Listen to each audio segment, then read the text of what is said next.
Começa agora. Meia-noite eu te conto.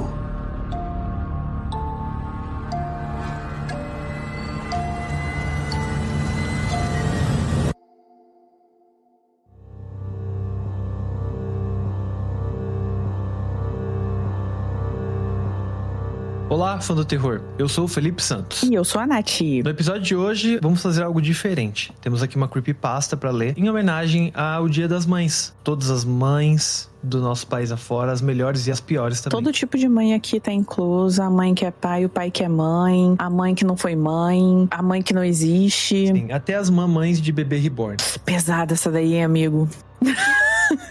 Não se esquece de deixar um like, se inscrever. Se você tá vendo a gente pelo YouTube ou se você tá vendo a gente pelo Spotify. Exatamente. Também conta pra gente, porque se você gostou desse tipo de contação de histórias, a gente pode fazer mais episódios sobre várias outras coisas, até porque a gente tem bastante conteúdo sobre isso. Vamos pra primeira história.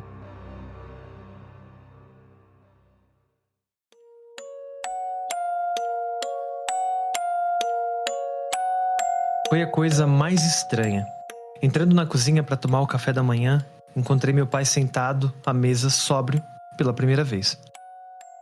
A minha irmã mais nova já estava lá. Ela se virou pra mim, sorriu alegremente. Dia?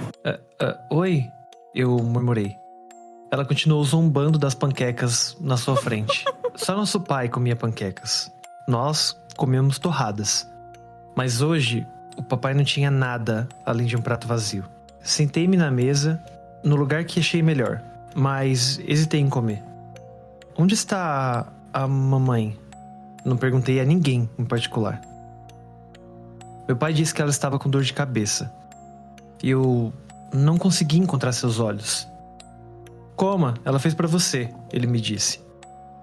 Eu enfiei um garfo na boca e comi, olhando para a mesa o tempo todo. Eu não poderia ter ficado mais aliviado quando chegou a hora da escola. Parecia uma zona ali. Eu acabei contando pro meu amigo André mais tarde. Fiquei em casa naquela noite. As coisas mudaram. Eles estavam bons. Mas nunca durava mais do que algumas horas, um dia, se tivéssemos sorte. E sempre foi pior depois. Eu quase tropecei na bolsa de Lily quando entrei.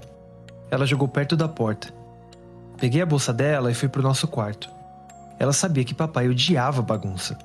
Agora nós dois pagaríamos. Ao passar pela cozinha, esperava que ela estivesse vazia, porque meu pai estava sentado na sala depois do trabalho.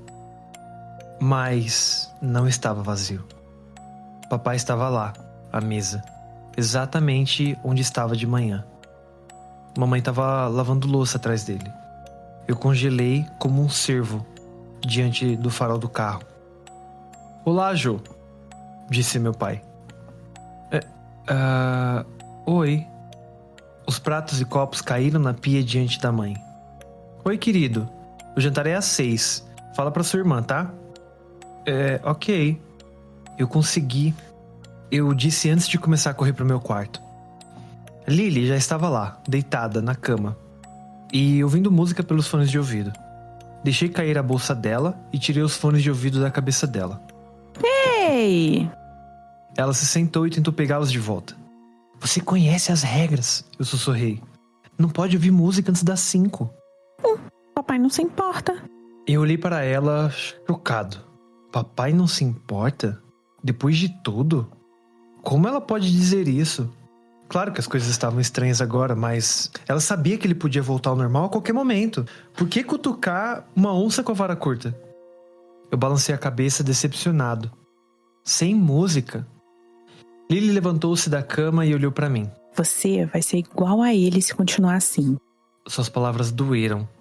Eu só queria protegê-la. Ele estava lá o dia todo, você sabe, né? Acrescentou ela, sentando-se novamente. E eu perguntei à mamãe se eu podia ouvir música. E ela disse pra eu perguntar pro papai. E ele disse que sim, bem na frente dela.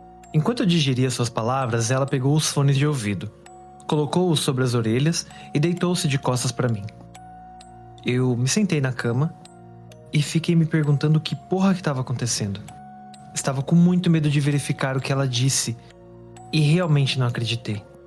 Então apenas esperei pela eventual batida no corredor. Mas isso não aconteceu. Às 6, Lily e eu fomos jantar na cozinha. 2 lugares foram colocados em nossa mesinha redonda, assim como no café da manhã. Comemos uma bela costeleta de porco. Tivemos uma bela costeleta de porco para cada um e um monte de legumes e purê de batata. O papai se sentou diante do prato vazio. Mamãe não estava lá. Ele disse: "Ei." A Lily respondeu: Oi, pai. Eu admirei a capacidade dela de simplesmente falar. Foi quando nosso pai convidou a gente para sentar na mesa e comer. Aquilo tudo era demais. Eu não resisti em perguntar: "Pai, onde está seu prato?" A minha voz sempre saiu tão mansa quando eu conversava com ele e eu odiava isso. Ele fungou e isso foi uma revelação. Fungava como um porco, principalmente quando eu estava ficando com raiva. Como um porco. Minha mãe me disse isso depois de um dos seus acessos de raiva. Ele fungava como um porco. Não se preocupe com o meu, apenas coma e... Ele foi interrompido pela voz da mamãe, que disse lá de dentro: "Querido." O rosto dele caiu, ficou pálido. Eu nunca tinha visto ele daquele jeito. Os lábios dele tremeram em um sorriso direcionado para mim. Tá gostoso?" Continuei a comer. Lily nos encarava como se estivesse assistindo uma partida de tênis. Eu não consegui dormir depois daquilo. Deitei na cama no escuro, com um frio na barriga. Algo estava muito errado. E eu realmente não falava com a mamãe desde anteontem. Era como se ela estivesse nos evitando. E papai? Que diabo estava acontecendo com ele? Você tá acordado? Sim. Tá bom. Boa noite. Beijo. Eu me apoiei nos meus cotovelos. Lily, quando você conversou com a mãe antes, como é que ela estava, hein? Ela estava... bem? Perguntei o mais baixo que eu pude. Parecia bem, eu acho. Você acha que ela tinha hematomas ou... Eu não sei. Ela não se virou, eu não pude ver. Então foi isso. Ele iria espancá-la muito. Ele estava atuando muito bem. Eu acabei dormindo preocupado. O som dos pratos me acordou cedo. Eu levantei imediatamente, na esperança de ficar sozinho com a minha mãe antes da escola. Mas não adiantou. O papai já estava lá. Ou talvez nunca tivesse saído. Ele parecia um pouco cinza, um pouco suado. Pela primeira vez na minha vida, eu decidi ser corajoso. "Mãe", eu disse. Ela não parou de lavar a louça. "Mãe, eu preciso falar com você. Sozinho." Foi quando meu pai me olhou. "Agora não, querido", ela respondeu. "Mãe, por favor, eu preciso falar com você." "Querida, talvez você devesse falar com ele", meu pai sugeriu. Foi quando minha mãe congelou. Foi tão engraçado, tão estranho. Papai é quem estava pisando em ovos. Ele sentiu que ela não estava feliz atrás dele. E aquele sorriso lamentável apareceu novamente, como se implorasse a ela, dizendo: "Por favor." "Querido, você não fala comigo, lembra?" ela disse. Foi quando seu sorriso tremeu. "Você não pode me manter aqui", ele respondeu. "Vá então", ela respondeu com muita calma. Eu recuei. A qualquer momento, a qualquer minuto, ele podia... Mas não aconteceu. Por favor", ele gritou. "Eu sinto muito. Quantas vezes eu tenho que dizer isso? O que eu posso fazer?" "Você pode sentar aí, exatamente do jeito que você tá", disse ela, com uma voz clara, destemida. Foi quando meu pai bateu com um punho no prato. Ele quebrou e acabou cortando a palma da mão, mas não se importou. Eu pulei e quase corri da sala. "Sua puta. Eu devia ter quebrado sua cabeça completamente. Eu devia ter quebrado sua cabeça completamente. Eu devia. Mas você fez isso, querido. Você fez isso. Lembra? Aquilo foi demais. Eu não entendi. Então eu corri pra fora, ainda de pijama. Corri pro meu esconderijo favorito, que era meu e do André. Lily veio e me encontrou horas depois. A gente voltou pra casa em silêncio. O jantar é às 6, mamãe disse da pia quando entramos. Desde então eu simplesmente continuei seguindo a vida. Nós dois seguimos. Lily até colocou um chapéu de festa no pai. A mamãe fez comida pra nós, ela limpou a louça e depois a gente fez o resto. Tudo. Resumindo, a pagar as contas com o dinheiro do papai. Faz muito tempo que eu não vejo o rosto dela. E o papai nunca saiu da mesa. Ele tá começando a feder. Cara, essa história é maneira, hein? Essa história é boa, né? Eu adorei. Cara, essa história é muito boa. Nossa, eu já tava desconfiada. Quando a mãe apareceu, eu falei, morreu. E não era pra ela estar ali. Cara, eu demorei pra entender que ela tinha morrido. Eu pensei, só que depois que ele comenta de hematomas e alguma coisa assim, eu falei assim, putz, então ela pode ser violência doméstica, né? Vítima de violência doméstica. Tá, também faz sentido. E foi o que acabou sendo, né? Mas ele matou ela, né, por conta realmente de violência doméstica, só que foi proposital. Mas cara, eu vi essa história e falei, nossa, que história boa e tal. É engraçado porque tem várias camadas, né? Porque assim, o pai morreu na mesa. As crianças estão só ignorando isso, só ignorando o fato. Sim. Acho que não entende ainda o suficiente, né? A Lily é a mais novinha. O menino que a gente não sabe o nome, sei lá, ele deve ser o quê? Uns 2 anos mais velho que a Lily, talvez? Caraca, que loucura. E eles comem. Ela limpa a louça, ela faz comida. Como é que isso funciona, meu Deus do céu? Que loucura. Será que, na verdade, ela é só um fantasma espírito e ela não tá fazendo nada disso? Ou ela deve ser uma morta-viva? Cara, você levantou um bom argumento agora. Mano, eu não sei. Essa história me fez muito lembrar daquele filme. O nome é Mamãe ou Mãe. A Mama? Mama, obrigada. Mama, que no final a mãe aparece e leva as crianças. Acho que fica meio realmente aberto, assim, como é que elas estão se virando? Porque, assim, as crianças estavam vivas. No filme, né? Agora falando do filme. As crianças estavam vivas. Elas morreram pra ficar com a mãe? Ou o que aconteceu ali? Tem muito essa vibe, né? Porque existe um lugar... a gente até tem uma lenda brasileira que a gente teria que falar sobre ela um dia. Que é o Sete Além. Já ouviu falar? Ah, com certeza. Nossa. Silent Hill, resumidamente, né? Se você tá lá, você não tá necessariamente morto ou vivo, né? Então... parece que você entra num portal, né? Uma parada... Você vai parar em outra dimensão que é exatamente igual à sua, só que ela é mais sombria, digamos assim. E ninguém sabe como você vai parar lá, mas tudo leva a crer que os habitantes de Sete Além, eles não querem você lá. Então eles fazem de tudo pra você sair também, mas não, eles não te levam pra saída, mas eles meio que guiam, né, não era pra você estar aqui, e aí você acaba saindo eventualmente, só que... Bom, a gente tem mais uma creepypasta, né? Temos mais uma.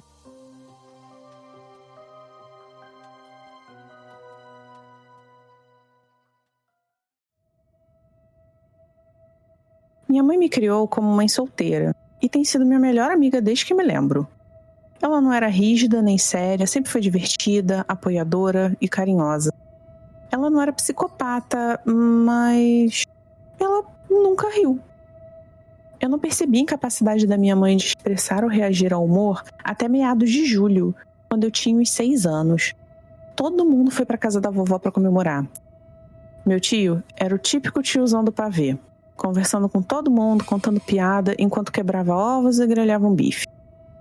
Ele pegou um dos ovos da mão e tentou a sorte com uma piada de "por que a galinha atravessou a rua?" E ele fez sucesso. Todo mundo perto da churrasqueira explodiu de rir, exceto a minha mãe. Eu percebi então que nunca tinha visto rir. Ela podia esboçar um sorriso, mas nunca um haha.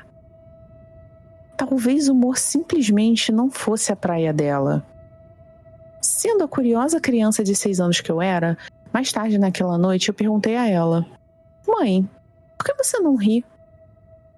Ela nem tentou reagir à minha pergunta, apenas continuou olhando fixamente para o livro que ela estava lendo. Essa foi a primeira vez na minha vida que eu fui ignorada por ela. Ela claramente não queria responder. Então, parei de perguntar. Eu fiz disso um dos meus objetivos de vida quando criança. Fazer a minha mãe rir de alguma forma. Todas as manhãs antes de ir pra aula, eu tentava arrancar pelo menos uma risada dela. E eu tentei de tudo. Batidinhas, piadas de pai, humor negro, o que você quiser. Nada funcionou. É como se parte do cérebro dela, que processa o humor, nem tivesse lá. Não existia. Ela sempre tinha folga aos sábados, então fazíamos uma noite de cinema. Todos os sábados, sentávamos juntas no sofá e assistíamos o que eu escolhesse. Provavelmente tinha comprado toda a seção de DVDs de comédia na Blockbuster como uma das minhas tentativas. Assim como minhas piadas cuidadosamente elaboradas que saíam pelo outro ouvido dela, os filmes não funcionaram. Num Natal, eu comprei para ela um livro-brochura intitulado Como Fazer Qualquer Um Rir. E esperei para ver sua reação enquanto ela desembrulhava o presente. Ela se emocionou ao olhar para ele. E eu não entendi porque ela estava tão triste com o livro que eu dei a ela de brincadeira. Juro que pude ouvir seus soluços baixos enquanto ela tentava chorar. Minha obsessão pela apatia da minha mãe em relação ao humor tinha passado dos limites e eu estava magoando. Eu me senti uma filha totalmente desprezível e parei com todas as minhas tentativas de fazê-la rir. Eu tinha aceitado. Eu guardei isso no fundo da minha cabeça e nunca mais pensei sobre isso. Minha mãe simplesmente não ri. Os anos se passaram num piscar de olhos enquanto eu crescia. Logo, me mudei para ir à universidade e encontrei minha alma gêmea em um bar de comédia stand-up. E nos casamos assim que nos formamos. Depois que nos estabelecemos e começamos a ir bem em nossos empregos, tentamos engravidar e eu dei à luz a uma menina linda. O sorriso dela sempre derretia meu coração e eu ria com ela, algo que minha mãe nunca foi capaz de me dar. Minha filha tinha quase 4 meses. Ela mal conseguia engatinhar quando aconteceu. Acordei às 3 da manhã com o som dela rindo com todas as forças. Era incomum, porque ela normalmente me acordava chorando, não rindo. Eu queria ter deixado ela rir até dormir, em vez de ir vê-la naquela noite. Eu abri a porta do quarto dela, que estava levemente entreaberta, e olhei para dentro. Eu vi aquilo segurando a minha filha para cima do berço. Não era humano. Era tudo preto, como uma silhueta. Tinha rosto, braço, perna, mas tudo preto. Tinha cabeça, mas não tinha rosto. Era só um arco com dentes afiados, enormes. E eles se projetavam em um sorriso monstruoso do vazio, onde eu deveria a boca de um humano. Meu instinto maternal estava à flor da pele, mas eu ainda estava congelada naquele lugar. Seu torso balançava como se estivesse rindo. Eu olhei mais uma vez para minha filha nas mãos daquela criatura e ela estava dormindo. Não era ela que estava rindo. E aquilo rindo na voz da minha filha. Eu tenho ouvido ela rir quase todas as noites desde então. Mas mesmo sendo sua mãe, eu não tenho coragem de ir no quarto dela novamente. E eu me lembro disso de novo, e de novo, e de novo. O meu marido tem colocado ela pra dormir todo dia e já tá farto da responsabilidade que eu tenho ignorado. O meu marido parece muito distante ultimamente. Ele pode me deixar. Ele pode nos deixar. Assim como o meu pai deixou a minha mãe quando eu ainda era só um bebê. E eu tô com medo pela minha filha e pelos filhos dela, se ela algum dia tiver algum filho. Eu espero que não. Eu espero que ela não perceba que eu não rio e que eu jamais teria coragem de contar pra ela. Minha mãe, ela nunca riu e agora eu sei por quê.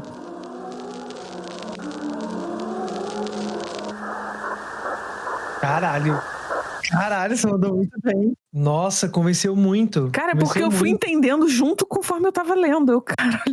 Opa! Eu adorei. Tanto essa quanto o outro conto, cara, são fantásticos. Isso me deixou pensando, porque essa história não tem um salto meio que geracional, né? Porque geralmente a gente vê aquelas histórias tipo assim, por exemplo, lembra de As Visões da Raven? Sim, sei. Em As Visões da Raven, a Raven tinha o poder de clarividência, mas a mãe não. Quem tinha era a avó.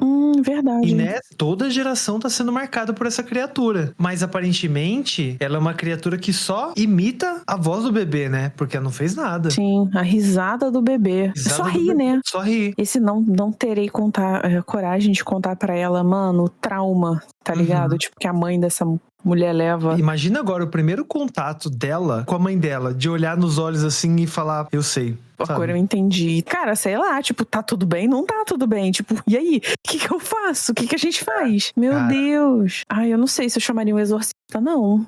Sei lá. Não, eu não sei. Assim, é porque gerou um trauma. Ela não tinha nenhuma pista, nenhuma dica. Então eu acho que é um trauma muito maior. Porque se a mãe dela tivesse um dia deixado ela meio que ciente, talvez ela conseguisse se preparar pra isso, sabe? Cara, pois é, né? Mas será que ela ficou escutando a filha rir em vários outros momentos? Ou foi só aquele? Cara, não, eu acho que era, pra ser toda a noite. Sei lá, eu acho que foi pelo menos durante um período, talvez até ela ficar maiorzinha.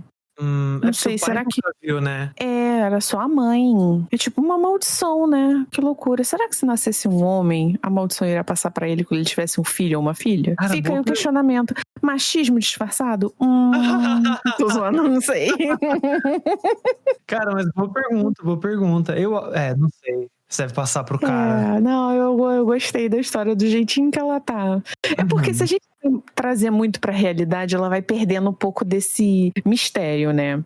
Porque, por exemplo, eu acho que se fosse essa parada de passar de geração em geração, eu acho que em algum momento isso iria quebrar, de tipo de, esse lance de não tenho coragem de contar pra minha filha, eu acho que ia se perder. Por exemplo, eu acho que eu já talvez conversaria com a minha filha se ela virasse pra mim e falasse, mamãe, por que você nunca ri? Eu acho que eu teria uma conversa com ela na moral, tipo, filha, acho que você já tá grandinho o suficiente, vamos sentar aqui pra gente conversar. Porque eu acho que com o passar dos anos, essa coisa do silêncio, ela vai se quebrando automaticamente. Tanto é que vários traumas que a gente adquiriu quando a gente é pequeno, a gente não vai carregar para os nossos filhos, porque a gente vai ter um diálogo mais amplo com eles, para eles justamente não cometerem talvez os mesmos erros que a gente, enfim, né? É por isso que eu não queria trazer muito pra realidade, porque perde o mistério, mas, porra, a história é maneiríssima. Eu entendo, mas então, eu acho que é porque a gente é muito pra frentex, no sentido de comunicação. E eu falo você, nossos amigos, porque tem gente que não fala mesmo, que não conversa. Eu tenho primos que o relacionamento, a comunicação que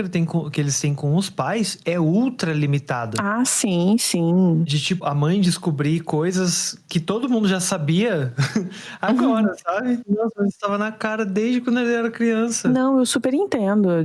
E eu acho, por exemplo, vamos supor que fosse a minha mãe. Se isso acontecesse na minha família com a minha mãe, eu acho que a minha mãe não me contaria, sendo bem sincera. Mas eu acho que talvez se eu tivesse uma filha, isso acontecesse comigo com a minha filha, eu já contaria pra minha filha, mas não numa idade muito nova. Eu contaria pra ela numa idade que ela já tenha consciência dela, já consegue entender as coisas, pra não traumatizar a criança. Mas talvez, eu não digo nem na próxima geração, mas talvez umas 2, 3 gerações pra frente, sabe? Se isso continuar perpetuando, acho que eventualmente venha a acontecer. Também, porra, tem casos na família que a galera não sabe o que acontece na vida do outro quando descobre, opa, já é tarde demais, mas é aquilo, talvez os filhos desse seu primo, por exemplo, já não vão ser assim, sabe? É mais aí que eu queria chegar, nesse ponto. Não, eu concordo com você, concordo. A minha mãe, eu acho que a minha mãe, ela não me contaria, mas eu acho que ela me desaconselharia a ter um filho, sabe? Ai, filho, não tem filho não, dá trabalho, dá dor de cabeça. Cara, pode crer, né? Sabe? Ela seria esse tipo de pessoa, assim, que ela não me falaria, assim, mas ela evitava, não, filho, não tem filho não, e tal, dor de cabeça, muito trabalho, um monte de problema. Quebrar o ciclo, vamos quebrar esse ciclo, filho. Esse ciclo, Chega, não, caralho. Não, pode crer, isso com certeza também é uma opção muito válida, que super aconteceria também. Cara, verdade, eu acho que se fosse assim, se eu soubesse que tem toda essa linhagem, tipo, por exemplo, se a minha avó já não risse, se eu soubesse que minha tataravó também não ria, eu acho que eu não ia ter filho, não. Papo 10, se eu tivesse conhecimento. Porque também pode ser que acontecesse, eu não aconteceu só com a minha mãe, por um acaso tá acontecendo comigo. Mas se eu já soubesse que vem de anos e anos e anos, aí eu acho que eu não teria filho, não. E você, nosso querido ouvinte, gostou mais de qual? Da primeira ou da segunda história? Ou gostou das duas por igual? Conta pra gente, a gente quer saber. A gente explorar mais disso aqui também. E ter um programa mais assustador.